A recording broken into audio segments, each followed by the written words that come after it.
How to activate Indigo MasterCard online. So hello guys, welcome back to my YouTube channel. In this quick tutorial, I'll be discussing about how you can easily activate Indigo MasterCard online. So let's get started.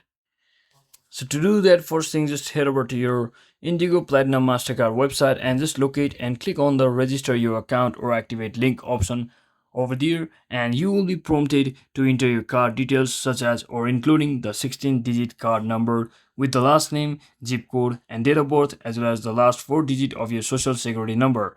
So you can always click on the particular link by heading over to the provided link as well. So since it's not available in my country or region, so make sure it's available in your region or country and just follow the on-screen instruction to complete the registration process.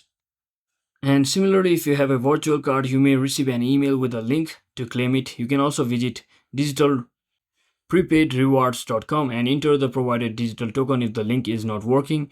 The Indigo Platinum MasterCard is primarily designed for building credit and offers online account access for convenient management. So even without the activation, the account is technically open, but you won't be able to use the card for purchases until it's activated.